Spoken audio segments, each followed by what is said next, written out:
2 weeks before my wedding, my fiancé left me for my brother, and my parents told me, be happy for him. Then legally disowned me when I refused to be his best man, and months later they were at my door crying because someone had just torched their perfect world. Hey, Reddit, I never thought I'd be the guy posting something like this, but here we are, because my family's situation went from messy to downright insane, and I figured I'd throw it out here since I honestly don't know if I'm the crazy one or if they really are as bad as I think. It started with my engagement, my brother, and some choices that blew everything up, so I guess I should start from the top. My name's Mason, I'm 33, and until about a year ago I thought my life was finally settling into place. I'd been with Sasha for 4 years. We met at this little diner near downtown and hit it off right away, and honestly she felt like my first real shot at building a future with someone. We picked rings together, set a date, and booked this vineyard outside the city. It wasn't anything crazy fancy, but it was perfect for us, at least that's what I thought. Sasha had this way of making everything feel like an event, even picking flowers for the tables. She'd spin it into this big vision. She had binders, color palettes, Pinterest boards, the whole deal, and I'm not that guy. I was just happy she was happy, and I figured that's what marriage was going to be. Everything seemed on track until Chester came back, my younger brother, 2 years behind me but always ahead in everyone else's eyes, who had just finished some MBA program in London, and my parents couldn't shut up about him. Chester this, Chester that, Chester starting his own consulting firm, Chester's connections overseas, while I'm just the other son with a steady job. That's how they always introduced me, not my title, not what I'd achieved, just the other one. At first I was glad Chester and Sasha got along because you want your fiancé to, like your family, right? And they talk about markets and international business, stuff I honestly found boring. But then I noticed how often Chester's name started slipping into conversations. Chester thinks we should try this investment, or Chester said the market's gonna tank, and it started as background noise, then it was every other sentence, and I ignored it because I trusted them both. 2 weeks before the wedding my phone buzzed at work. It was Sasha, her voice weird and too cheerful like she'd rehearsed it, asking, "Can you meet me at the diner?" The same diner where we met, and I had a knot in my stomach before I even got there. She was already sitting at the table when I walked in, the exact one where we had our first date, except this time she couldn't even look at me, and she had the ring box in her hand. "I can't marry you, Mason," she said just like that, no build-up, no hesitation, and I laughed at first because what do you even say? Thinking maybe it was cold feet, so I asked if it was about some stupid fight we'd had over the guest list. But she shook her head and said it's not that. She's in love with Chester. It felt like the air got sucked out of the room, and I didn't yell or flip the table. I just sat there staring at her. Watching this person I thought I knew show me a version of herself I'd never seen, and she tried to look sad, but it came off more like she was annoyed I wasn't making it easier for her.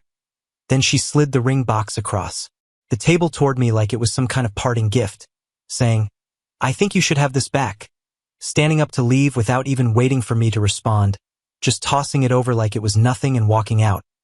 2 hours later my mom told me to come over because she already knew, not surprised, saying maybe this is for the best and that Sasha and Chester are better matched, and Dad chimed in saying Chester is more her speed, like they'd been waiting for this, and when I asked if they were actually okay with my brother stealing my fiancé 2 weeks before my wedding, they didn't even flinch.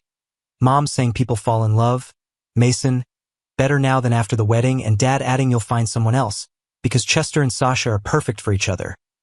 Then Chester walked in wearing the graduation watch I'd given him, looking guilty but not guilty enough to stop, saying, "Look, I know this is awkward, but we didn't mean for it to happen. We tried to fight it. We haven't even done anything physical yet." How noble of them. And then the cherry on top, when Chester cleared his throat and asked if they could use my vineyard booking because Sasha loves that place. And it made financial sense since everything was already paid for, and my parents actually nodded along like it was logical. So let me get this straight, my brother takes my fiancé, my parents cheer him on, and now they want me to hand over my wedding too. That was the moment I knew it didn't matter what I felt to them. Chester's happiness would always matter more than mine. Always. I didn't slam doors, I didn't scream. I just stood up and walked out, because sometimes silence is louder than anything you could say. A few days later my parents called me again, but not to ask how I was holding up. They wanted to share the good news. Chester and Sasha were officially engaged.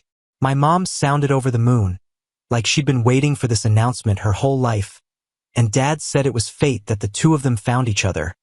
While I was sitting there thinking, fate? No, this wasn't fate. This was betrayal dressed up like romance. I scrolled social media that night and there it was, Sasha flashing her new ring in pictures, standing next to Chester with my parents grinning on each side of them, comments rolling in from relatives about what a perfect couple they made. Not a word about me. Not even a message to check in. That was the night it hit me. I wasn't part of their family anymore. Maybe I never had been. I kept to myself for a couple of weeks after Sasha and Chester's big engagement announcement, and I didn't answer my parents' calls, didn't reply to Chester's texts. Honestly, I didn't know what I could even say without losing my mind on them. Friends checked in at first, but how do you even explain this without it sounding made up? Yeah, my little brother stole my fiancé 2 weeks before our wedding, and now my parents are planning their engagement party. People don't know what to do with that. They just kind of nod and say, "Man, that sucks," then change the subject. My parents showed up at my place uninvited one Saturday morning.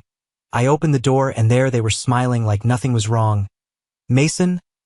Mom started, smoothing her skirt like she hadn't just barged into my home. "We need to talk about Chester's wedding." I just stood there for a second. Wedding? They've been engaged for like 2 weeks. Dad shrugged. "When it's right, it's right. They've set a date and things are moving quickly." I laughed. Couldn't help it.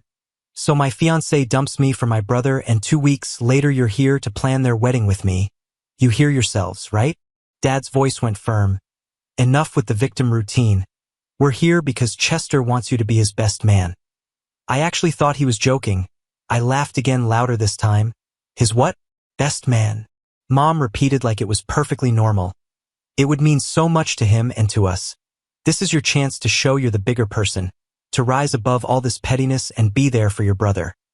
I stared at them, waiting for the hidden camera crew to jump out. "You really think I'd stand up there beside him while he marries the woman I was supposed to marry 2 weeks ago?" Dad stepped forward, lowering his voice like he was giving me fatherly wisdom. "Think how it will look if Chester's own brother isn't standing beside him. People will talk. Do you want that kind of embarrassment hanging over the family?" There it was.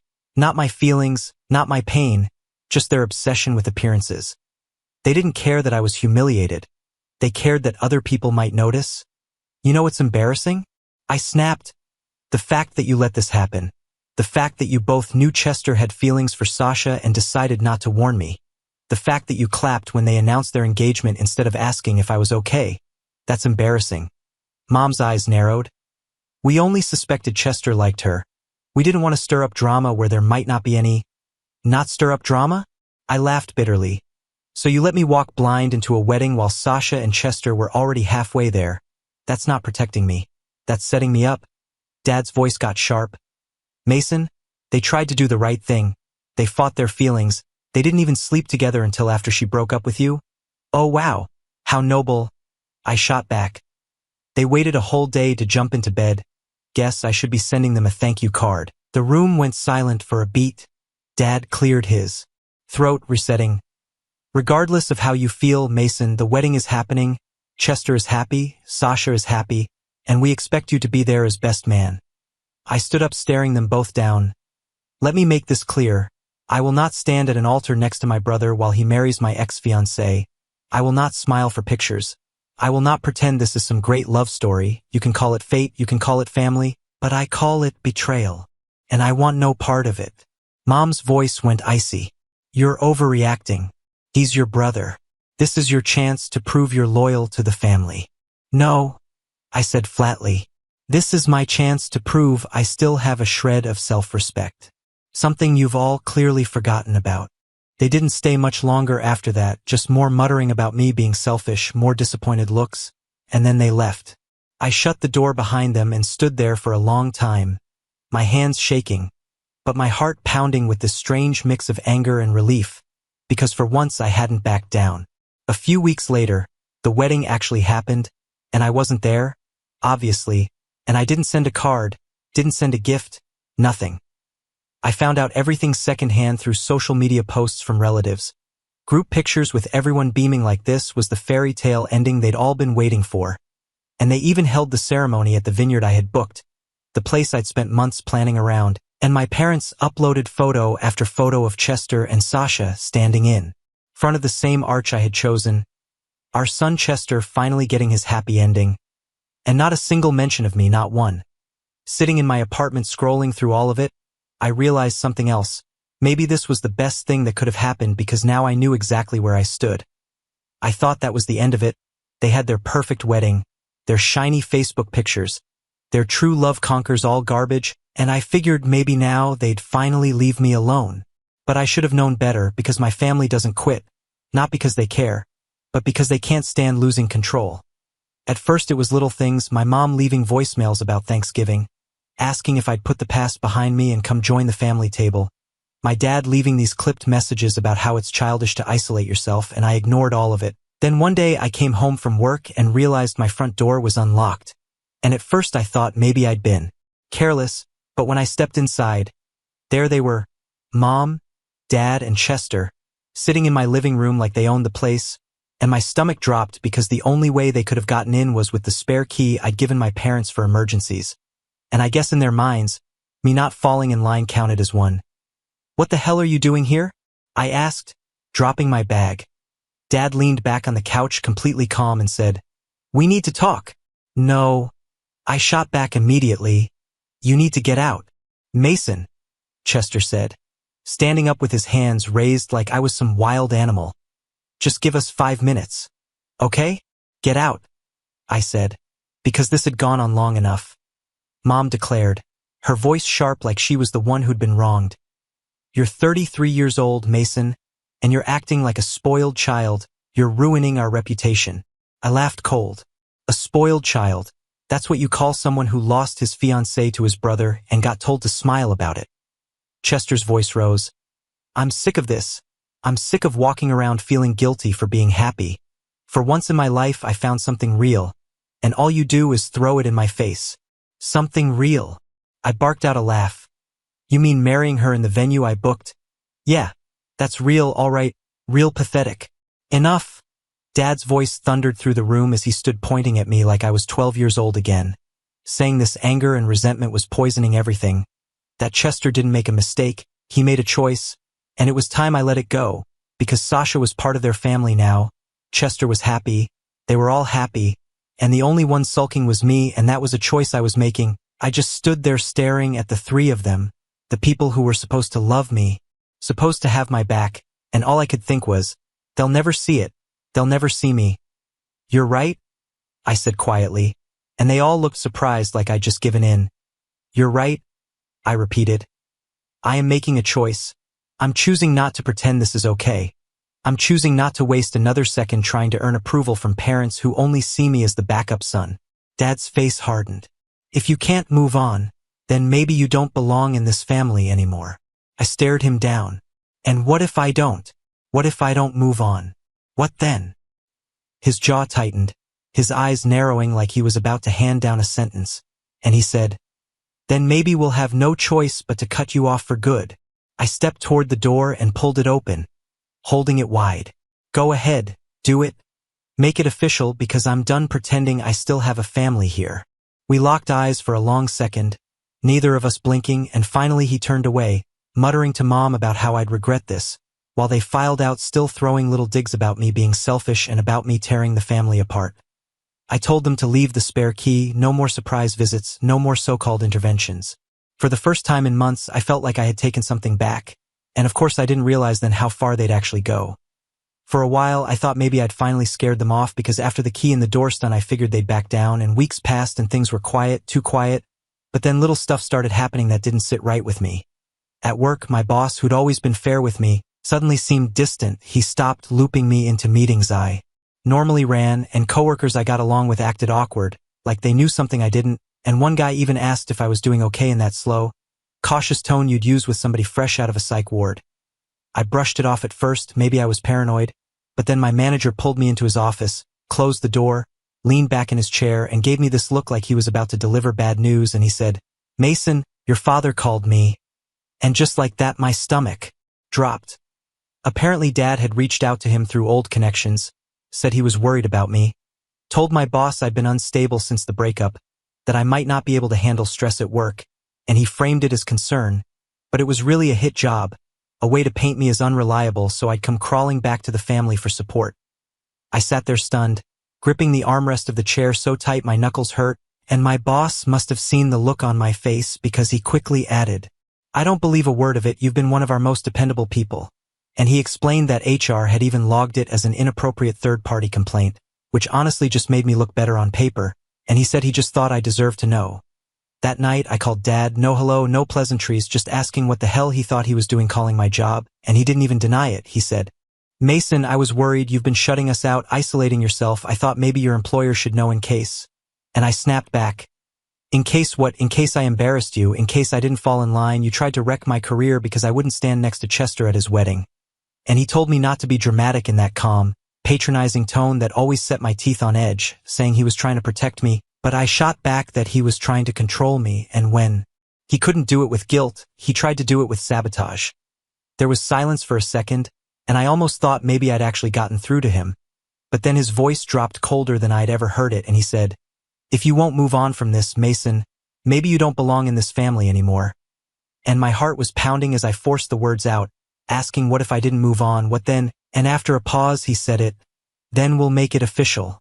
And I hung up before he could say anything else, my hands shaking so badly I could barely set the phone down.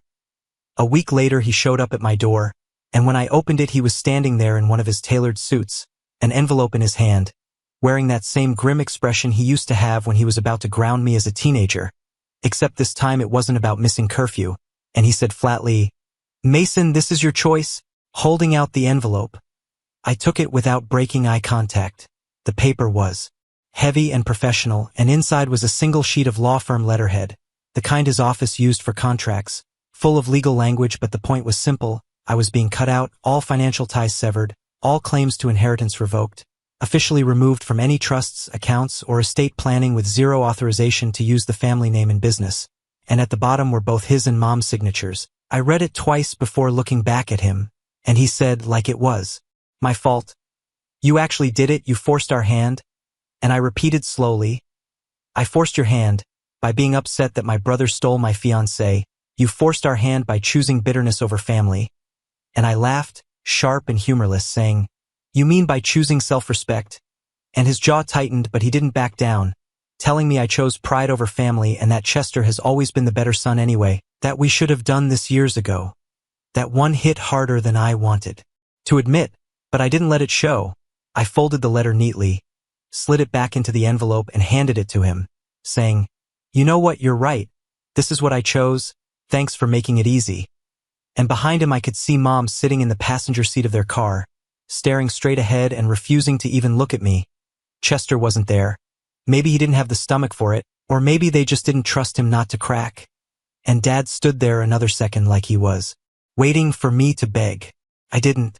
Finally, he turned and walked back to the car, and I shut the door, slid the deadbolt into place, and leaned against it, exhaling slowly because it felt like it was over, or at least I thought it was, since I still had no idea what was coming next. 3 weeks after they served me the papers, I thought maybe it was finally over. They'd cut me off, I'd cut them out, and that was that. Life was finally quiet, too quiet in hindsight. Then one morning around 6 o'clock, I woke up to pounding so violent on my front door that it rattled the frame. Not knocking, not ringing the bell, just fists slamming non-stop like they wanted to beat the hinges off. I sat up disoriented and checked my phone, and that's when my stomach flipped.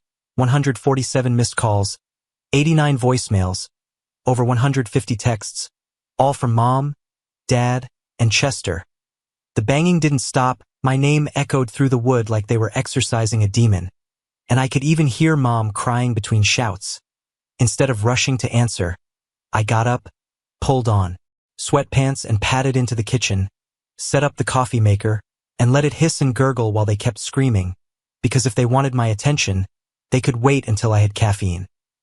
At one point I glanced through the blinds and saw my neighbor across the street standing on her porch in a bathrobe, arms crossed, watching the circus on my doorstep, and the look on her face said it all. Your family's lost it. By the time I finally opened the door, they nearly collapsed inside. Dad, looking wrecked with his shirt wrinkled, tie hanging loose, eyes bloodshot like he hadn't slept. Mom with mascara streaked down her cheeks and hair sticking to her damp face, and Chester looking worse than both, pale, sweaty, jaw twitching, his hair sticking out like he'd been yanking at it. Thank God, Dad muttered, shouldering past me. We need to talk. And I leaned against the counter with my coffee mug in hand and said, do we? Last time we spoke, You made it official we weren't family anymore. Mom grabbed my arm with both hands, desperate, saying, Mason, please just tell us what you did. And I asked, deadpan, tell who what? But Chester snapped, pacing the living room like a cornered animal. Don't play dumb. The reporters, somebody gave them everything. I raised an eyebrow and said, Reporters? The Jackson case? And Dad's voice cut in, saying they were running an expose, that they knew about the cover-up, the missing evidence, the intimidation, that they were saying he built his career on corruption, and his hands shook as he pulled a folded printout of the exposed draft from his jacket and slapped it onto the coffee table. Explaining the story was set to run in the morning with a headline already screaming about justice denied. I read a few lines and then laughed, telling them, You seriously think I leaked this? I didn't even know there was a story until 30 seconds ago. But Dad shot back that I was the only one who had access, that I knew details, that I wanted revenge, and I scoffed, asking, Revenge? You legally cut me off. Why would I lift a finger to help the press when I can just sit here with my coffee and watch you crash on your own? Mom sobbed harder, begging me to stop it, to retract it, saying they'd destroy the firm, the family name, everything, and I stared at her and said, You disowned me 3 weeks ago. You don't get to call me family now. The room went heavy. Chester froze mid-pace with his face pale and then jabbed a finger at me saying it had to be me, asking who else could have done it, insisting I must have hacked Dad's office or gone through files, and I grinned and said, Sure. I broke into the law firm archives, cracked the safe and leaked it to the Times, all between shifts at work. While Chester's voice cracked and he told me to shut up, that I'd always wanted to ruin him, and I replied, Funny, you're doing a pretty good job of that on your own. That's when his pacing stopped, his eyes widened like he'd just been shot, and he ran a shaky hand through his hair, muttering, Oh my God, it's Sasha. While Mom's head whipped toward him asking what he meant. Chester's chest heaved as he said he told her after they got married, that she wanted to know how the firm got so big, that he thought she'd be impressed. So he told her about Jackson and how they pulled it off, and Dad's face drained of color as he demanded, You told her what? While Chester insisted he didn't think she'd do anything, his voice rising near a scream as he said he thought she'd be proud of him, proud of them, that he never thought. Mom covered her mouth with tears welling up again, whispering, Oh, Chester. And I leaned against the counter sipping my coffee and said, So let me get this straight. You marry my fiancé, and now you're saying you also handed her the family's biggest skeleton in the closet, and I'm the one you accused? And Chester barked, Shut up, as his hands shook and he yanked out his phone saying they'd find out. Right now, jabbing at the screen, slapping it on speaker, and setting it on the table while all three of them hovered over it like it was a live bomb. For rings, then her voice came through calm and controlled, saying, Chester, what time is it there? I'm in meetings, Sasha said on the other end, her voice calm and steady like she was sipping tea while the world burned. And Chester's voice cracked as he leaned over the phone, saying, We need to talk now, while she replied, still composed, Chester, it's early. I told you I'm in meetings all day. And he snapped, almost breaking, Don't play games. The papers, the story about my dad's firm, they have everything. Did you talk to them? And there was a pause so long you could hear the silence buzzing, before Sasha's laugh slid through the speaker. Not the bubbly fake laugh she used to throw around at dinner, but a sharp, cutting one, as she said, You really don't get it, do you? Mom gasped and covered her mouth. Dad clenched his fists, and Chester looked like his whole world was collapsing right there in my living room as he whispered, What do you mean? And Sasha's tone went cold as she said, I mean, this was never about you, Chester, or Mason. You were just convenient. And Chester stumbled back like she'd slapped him, saying, What? You were never my endgame. And she continued, You were my shortcut. And the room froze, even I stopped breathing for a second, as Chester croaked, Shortcut? Shortcut to what? And she answered flatly, To your father, to his firm, to the case that ruined my family. And Dad stepped forward, his voice booming, What the hell are you talking about? But Sasha didn't hesitate, naming it clearly, the Jackson case, the one you built your empire on, the one where you buried evidence, intimidated witnesses, and sent an innocent man to prison so your client could walk. That man was my father. and it felt like someone sucked all the air out of the room as she kept going, steady and surgical, explaining that her father spent the rest of his life locked in a cell for something he didn't do, that her mother couldn't handle it and had a heart attack a year later and never recovered, that she was 16 and alone, forced to watch their family name rot while our family got richer off their destruction. I glanced at Dad for the first time and saw something crack in. His face, his jaw went slack, his eyes darted like he'd just been caught naked in public, and he muttered, "You're lying. You're making this up." But Sasha shot back. "Am I? Because the documents, the tapes, the witnesses, they're already with the reporters. Everything you thought you buried, I dug up. And now the world knows." And Mom broke into sobs and collapsed onto the couch. Chester looked like he might throw up, and Dad just stood there trembling with rage and fear mixed together. While I couldn't help it, I laughed. Not because it was funny, but because the irony was so sharp it cut. After all their scheming, all their betrayal, all their smug lectures about family first, it was Sasha, their perfect golden girl, who gutted them. Chester clutched the phone like it was a lifeline, begging, "Sasha, please, you loved me, you said." But she interrupted coldly, saying she studied him, she studied all of us, that Mason was the first opening so she took it. A coffee shop meet cute. She knew exactly where I went every morning, what I liked, what I wanted. I was her way in, and then Chester came along and was even better, stupid enough to fall for her, desperate enough to spill secrets, giving her the last piece she needed, and when he whispered, "You used me," she replied simply, "Yes, and you made it easy?" And he staggered back, covering his face, whispering, "Oh my God," while Dad barked into the phone, demanding if she had any idea what she'd done, saying she destroyed lives and ruined reputations. But Sasha cut him off, saying no. He did that when he chose money over truth, that he destroyed her father's life and killed her mother when she grieved herself into the grave, that all she did was pull back the curtain. The silence afterward was brutal. You could hear Mom sobbing, Chester's ragged breathing, Dad grinding his teeth like he was about to explode, and me, I just stood there with my coffee watching the empire crumble, while Sasha's voice softened not with kindness but with finality, telling them to enjoy what's left of their legacy because she'd be watching. And then the line went dead. No one moved for a solid minute, like time had stopped, until Dad sank into a chair and buried his face in his hands. Mom rocked back and forth whispering prayers, and Chester dropped to the floor, the phone clattering beside him, letting out a broken noise, half a sob and half a scream. And I set my mug down, walked to the door, opened it wide and said calmly, "Well, looks like you got your official ending." And when Dad shot up with rage flashing in his eyes, saying this wasn't over and they'd fight it and fix it, I told him, "Good luck with that, but leave me out of it. I'm not part of this family, remember? Your words, not mine." And they filed out eventually, stumbling into the daylight like ghosts. Chester couldn't even look at me. Mom avoided my eyes. Dad slammed the door so hard the frame rattled.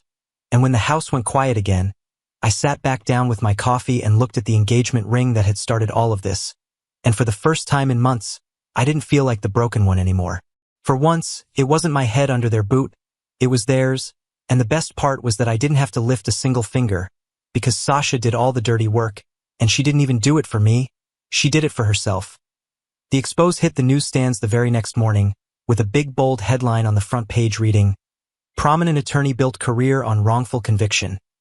And they didn't hold back, they laid it all out, how Dad's firm had buried evidence, how witnesses were intimidated, how the Jackson case was basically a masterclass in corruption, how a former paralegal had flipped, and there was even a time-stamped audio file backing up every detail, names, dates, receipts. It was airtight. By noon, reporters were camped outside my parents' house. By evening, 3 of Dad's biggest clients announced they were cutting ties, and by the end of the week, the state bar had suspended his law license pending investigation. Years of smug speeches about ethics and family reputation gone in 7 days. I didn't go anywhere near their house, but I didn't need to, because neighbors whispered, colleagues looked away, even their church friends stopped coming around, and Mom had been so obsessed with image her whole life, and now her own face was plastered on the news, looking like she'd aged 20 years overnight. Chester wasn't spared either, because word spread fast that Sasha had been the source of the leak, and their perfect marriage collapsed in record time. One day they were posting smiling couple photos, and the next Sasha was gone, having moved her stuff out while Chester was at work, apparently, and she took half the bank account with her too. About a week later my phone buzzed and Chester's name lit up the screen, and against my better judgment I answered, saying, "Hello?" And at first all I heard was breathing, then Chester's broken voice saying, "She took everything." And I leaned back in my chair staring at the ceiling and said slowly, "No, she revealed everything," and there was silence on his end, and I could practically hear him falling apart. Then the line went dead, and that was the last time we spoke. Mom, for her part, started therapy, or at least that's what one of her sisters told me, and I guess she's finally trying to face the decades of denial she wrapped herself in. But Dad just withdrew because from what I hear he barely leaves the house. A man who used to strut through courtrooms like he owned them now hides from the mailman. Meanwhile, I moved forward, and work promoted me to senior project manager, and I guess throwing myself into extra hours to numb the pain paid off. Ironically, I bought a small house across town, painted it whatever colors I wanted with no one nagging me about resale value, and filled it with furniture I actually liked instead of stuff meant to impress guests. And then there was Jessica, who wasn't flashy, wasn't playing some angle, wasn't trying to measure me against my brother. She just liked me, and we met through a mutual friend, grabbed coffee, and for once I didn't feel like I was auditioning to be good enough. She laughed at my dumb jokes, asked about my work like it actually mattered, and never once brought up my last name. A few months and she curled up next to me on the couch and asked, "Do you ever regret cutting ties with them? Do you miss having a family?" And I thought about it long and hard before finally telling her the truth, that I missed the family I thought I had. But that family never existed because it didn't, because what I had was a group of people bound by blood and control. They never saw me, not really. They saw Chester as their golden boy and me as the spare tire, and the moment I stopped playing along they tossed me aside without blinking. It stung. Of course it stung, but it was also freeing because Sasha thought she destroyed me. She probably still does. But what she really did was set me free, free from the weight of their expectations, free from the trap of constantly trying to be enough, free from the cycle of betrayal and gaslighting. My real family now is Jessica, who makes me laugh until my stomach hurts. It's my buddy Tom from work, the guy who called me every day after the breakup just to make sure I was still standing. It's my neighbor Mrs. Chun, who brings me soup when I'm sick and doesn't ask for anything in return. And that's family, the people who choose you, not the ones who use you.